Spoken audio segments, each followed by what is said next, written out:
جو اثرات ہیں اس سے بچنے کے لیے کیا کیا طریقے استعمال کیے جاتے ہیں. انہوں نے کرمنالوجی میں کیا کرتے ہیں, کیا کی ہوئی ہے, پی ایچ ڈی کی. انہوں نے کرمنالوجی میں پی ایچ ڈی کی ہوئی ہے. ان کو بہتر پتہ ہے کہ کس طرح جیل کے سختیوں سے جان چھڑانی ہے, اور اب وہ جیل بھروں کی باتیں کر رہے ہیں. یہ سارے لوگ, لاسٹ مائی سینٹنس, لڑائی کس کی ہے, لیٹ می سے فنش. ان سب لوگوں کی لڑائی عمران خان سے زیادہ نیب کے ساتھ ہے. ان کی لڑائی یہ ہے کیس ختم کر دیں. ان کی لڑائی یہ ہے کہ ان کو بہتر پتہ ہے کہ وہ منظور پاپڑ والا اور وہ دہی بھلے والا اور اربوں روپے کے جو ان کے اکاؤنٹس تھے, یہ کہہ رہے ہیں کہ اس کو بھول جاؤ. عمران خان کوئی بھی فیصلہ کر سکتا ہے, کوئی بھی فیصلہ کر سکتا ہے, یہ اس کی ثوابدید ہے. میں اس کے متحد وزیر ہوں. میں بہت ذمہ داری سے کہتا ہوں, ابھی ہم نے میٹنگ نہیں کی کہ ان کے لیے استقبالیہ کیمپ کیسے لگانے ہیں جب یہ آئیں گے. نہ مجھے ابھی ہدایت ملی ہے کہ استقبالیہ کیمپ کہاں کہاں لگنے ہیں اور کیسے لگانے ہیں. میں نے تو چوکیاں بھی ختم کی ہیں, اور انشاءاللہ تعالی ہم نئی ایک ایگل اسکواڈ لانے لگے ہیں موٹر سائیکلز کی. ہم اپنی جو پی ایس ڈی پی ہے اس پہ دوبارہ غور کر رہے ہیں, اور جو چوکیاں ہم نے ختم کی ہیں وہاں ہم آئی ٹی کی گاڑیوں سمیت جو گاڑیاں پولیس کی وہ لگائیں گے, تاکہ لوگوں کو سہولت بھی رہے اور تکلیف بھی نہ ہو. ادھر سے یہ چاہیے تھا کہ جو جے یو آئی کی جانب سے دھمکیاں دی جا رہی ہیں, جی ایچ کیو کے سامنے بھی جانے کی باتیں کی جا رہی ہیں, اس تک دیکھیں, جے یو آئی کو جتنے علماء ہیں یہاں پہ 450 مدرسے ہیں اسلام آباد میں. میں آپ کو یقین کے ساتھ کہہ سکتا ہوں, ایک آدھا چھوڑ کے سب پرامن لوگ ہیں. اگر مسجدوں کے ساتھ مدرسے بھی شامل کر لیے جائیں تو وہ 900 ہو جاتے ہیں. اور باقی جے یو آئی کی اپنی پارٹی کے اندر کافی لے دے ہو رہی ہے. ایک بیان جو میں بھول گیا, جو میں آخر میں کرنا چاہتا تھا, کہ آج میں نے ان کو ہدایت کی ہے آئی سی ٹی میں کہ سارے پاکستان کے صحافیوں کے لیے ایک ہاؤسنگ منصوبہ بنایا جائے, اور اس میں الیکٹرانک میڈیا کے لوگ بھی اور پرنٹ میڈیا کے لوگ بھی. میں اس میں انوالو نہیں ہونا چاہتا. جو منتخب لوگ ہیں ان کو آپ درخواستیں دیں, ہم جگہ کا انتخاب کر کے آپ کو انشاءاللہ تعالی ایک صحافیوں کے لیے رہائشی منصوبہ اناؤنس کرنے جا رہے ہیں پاکستان, اور پیسے لیں گے, مفت نہیں دیں گے کوئی. یہ ہاؤسنگ صرف صحافیوں کی, الیکٹرانک اور پرنٹ میڈیا, کیمرہ مین بھی سارے, کیمرہ مین سب سے پہلے بھائی ہیں, فوٹوگراف سب لوگ. دیکھیں سیاست میں یہ کیا حریف ہیں. دیکھیں لوگوں کو یادداشت پہ زور دینا چاہیے, لوگوں کو یادداشت پر زور دینا چاہیے. اس ملک میں یہ جو باتیں کر رہے ہیں, جب میں بات کرتا ہوں تو بعض اوقات بہت افسر مجھے کہتے ہیں آپ ایسی بات کرتے ہیں, ضیاء الحق کا کیوں نہیں نام لیتے. یہ ضیاء الحق کے تابع داری انہوں نے ضیاء الحق کی, جوتے انہوں نے ضیاء الحق کے صاف کیے, پالش یہ ضیاء الحق کے پالشی اور مالشی ہیں.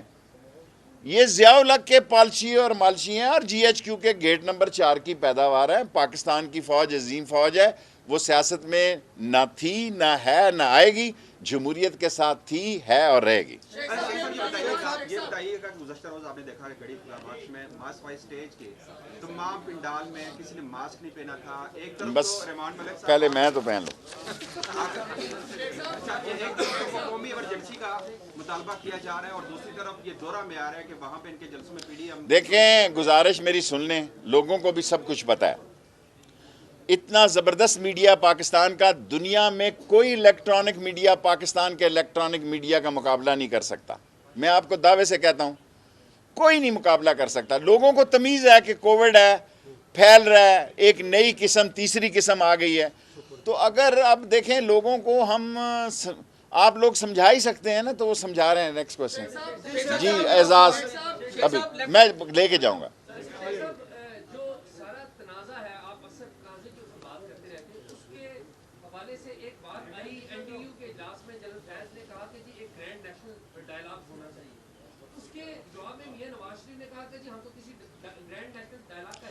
دو سال تک اعزاز صاحب ان کو چپ سائی نے کاٹا ہوا تھا. ان کو چپ سائی نے ریگ مال کا نمبر 8 لگایا ہوا تھا, 2 سال ان کا خیال تھا کہ کوئی چیز بیچ میں سے نکلے گی. جب ان کو کوئی چیز نہیں ملی اور پک پانگڑے تے عشق بنیرے تو ان کو ساری چیزیں یاد آ گئی. پھر یہ بھائی بھی بن گئے. یہ ساری باتیں اس ملک میں کیا ہوتا رہا؟ 20 سال اس قوم کے انہوں نے ضائع کیے ہیں ایک دوسرے کے خلاف. اور اب عمران خان کا کیا قصور ہے؟ عمران خان کا ایک ہی نعرہ ہے, ایک ہی بات ہے, بے شک مذاکرات ہوں نہ ہوں وہ این آر او بھی نہیں دے گا اور نیب بھی ختم نہیں ہوگی, جو قانون اور آئین اس کا. جی بیٹے,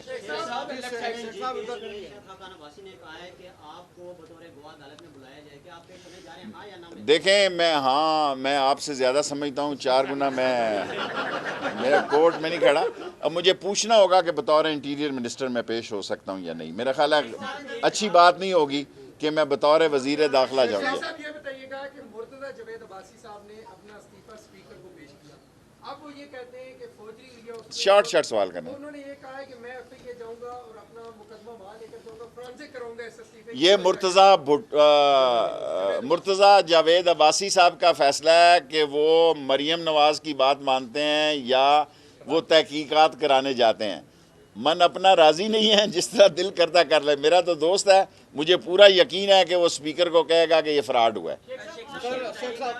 ایک منٹ جی بیٹے, اس کے 22 جی